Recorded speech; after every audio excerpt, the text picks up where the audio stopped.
Hey guys, I'm TJ Hafer for IGN, and this is my review of Blood Bowl 2. It's a mashup of Warhammer Fantasy and American football based on a tabletop game of the same name. I really enjoyed it. I'm just going to go ahead and jump into a quick match here because I think that's probably the best way to show you kind of an overview of the game, what I liked about it, what I didn't like.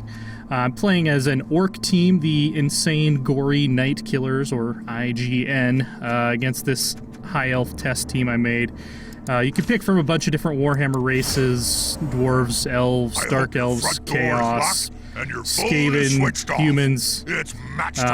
They all kind of have their own personality. Unfortunately, the rosters are a little bit unbalanced, which is something I'm going to get into later. They don't really all have the same options.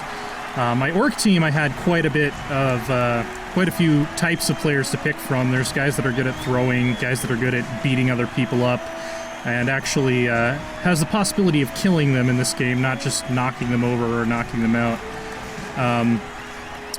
But some of the other squads have a much more limited roster and not as many options in terms of play style.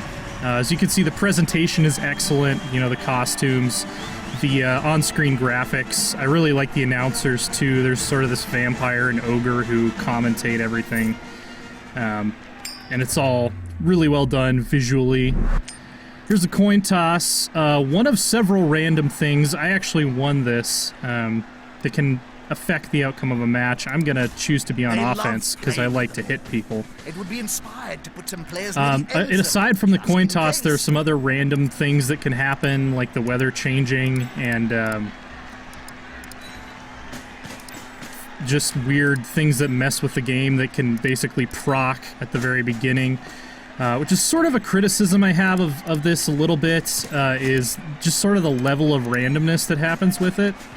I'm going to go ahead and confirm my setup and let them kick the ball here. Oh, I put everybody on the line, so I'm not going to be... So yeah, here's the weather. Not going to be able to get to it quickly. Yeah, I think it works well in a tabletop game to have everything based on D6s, but in this game there's so much dice rolling going on. You do get re-rolls, which kind of mitigates it a little bit. And it's such a small range of options, you know, when you have a die that's 1 to 6, that sometimes it feels like there's too much randomness and it kind of washes out the skill a little bit.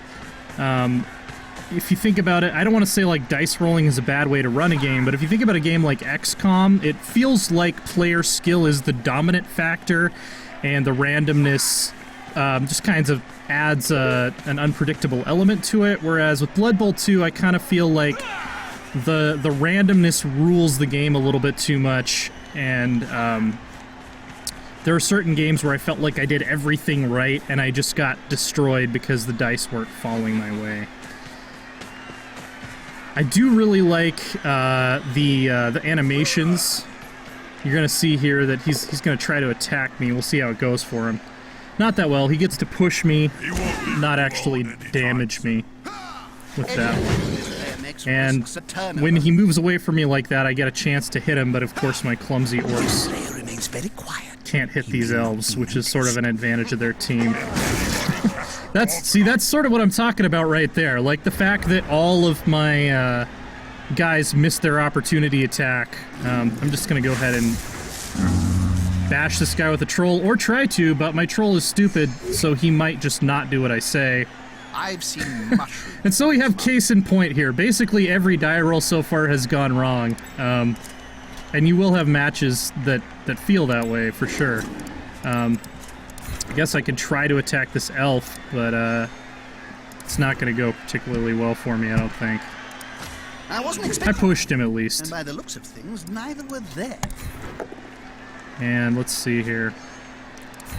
Can't even really get a good hit in to show you guys sort of the combat, but I think I can find a way to do that later. The concept, you know, is basically just to get the ball to the end zone, knock out as many opposing players as you can, which is sort of it's a cool, interesting strategy consideration that I like, is like how many of my guys should I use to actually deal damage to the other team, and how many of them should I focus on, you know, playing the ball.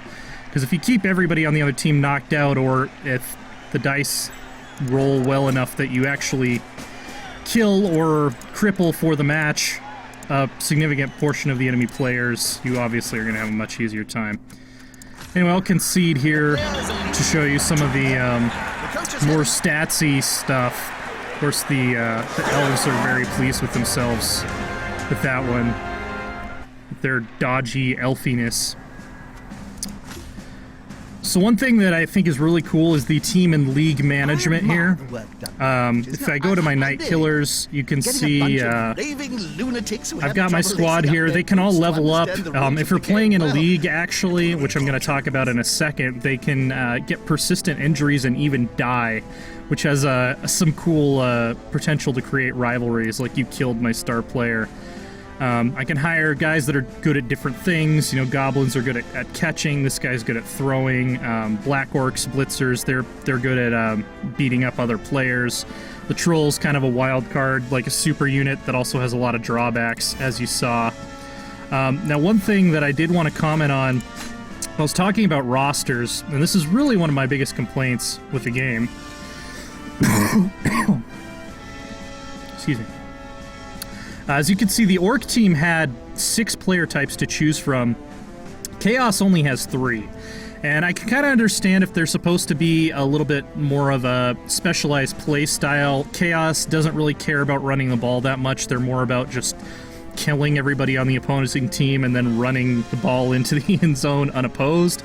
But even then, there's so much variety in the Warhammer universe. They couldn't have, you know, come up with more types of players, even within the niche of an offensive player. Like the Dark Elves, they get like an assassin type character. There's lots of stuff you could do. Bretonnians are kind of the same way. They have a very small roster of players to pick from, probably even worse than the Chaos roster. Whereas other teams have 5 or 6 player types. Also on tonight's show, Big Jobo Hairyfoot comes back. One thing that kind of makes up for that, though, is their league system is actually very cool. I created this IGN Amateur League here. You can create custom competitions. You can do them ladder style, round robin, knockout, and there's actually some additional settings to poke around with where you can create almost like your own NFL type thing where the regular season plays out in a round robin format, and then you can do a single or double elimination tournament for the playoffs, which I think is pretty cool. Up to 128 teams, and they actually have some official leagues as well that the game designers run. Just to hopefully get some more actual hits in and show you these cool animations, I'm going to play the first match of the campaign here, which is humans versus humans, and in this first match, they take out the die rolls, so all my actions will be successful, and you'll get to see some of the cool hits that go on. Let's see, they're going to choose to kick it to me, actually, which is good. Thrilled, more like you. I love these uneven. Right, so I'm going to go ahead and just punch this guy. I love these animations. They're really bloody, really thematic to Warhammer. Just watching an ogre backhand a guy that really never gets old, or at least it hasn't for as long as I've played. And you're always waiting to see what happens, because they might just be knocked down, but they could also be out for the game or even killed. So there's a lot of suspense anytime you hit an enemy player or when they hit you. And these commentators have really good dialogue throughout the campaign. It's well written, it's funny, well voice acted, and they help make it a more enjoyable experience, which is good because at times they give you some really punishing bonus objectives that aren't like do this and get an extra reward. It's like you have to win the match and knock out a bunch of orc players, which is not easy to do because they're very tough, and score a touchdown with a specific type of player. And if you don't meet one of those conditions, or even if it's like a tie and you met all the bonus objectives, it still counts as you failed and you have to redo the match. And Some of them it took me like 7 or 8 times, and I didn't feel like, oh, this is fun, like I'm learning something, I'm getting a little bit better every time. It was more like, oh geez, I have to like just restart this until the dice fall in my favor to complete all these objectives. I mean, they would be nice if they were optional, but for a something that's a mandatory part of the match, I didn't really enjoy it that much.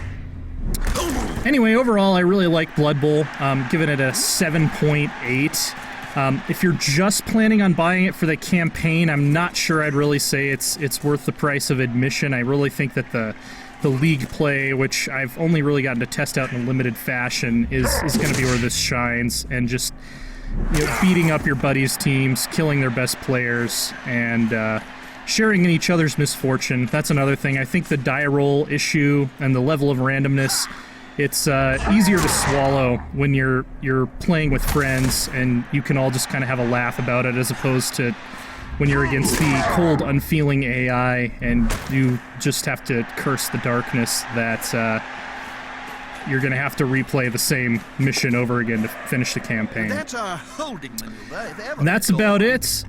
End on a nice hit here, and for everything Blood Bowl 2, stick with IGN.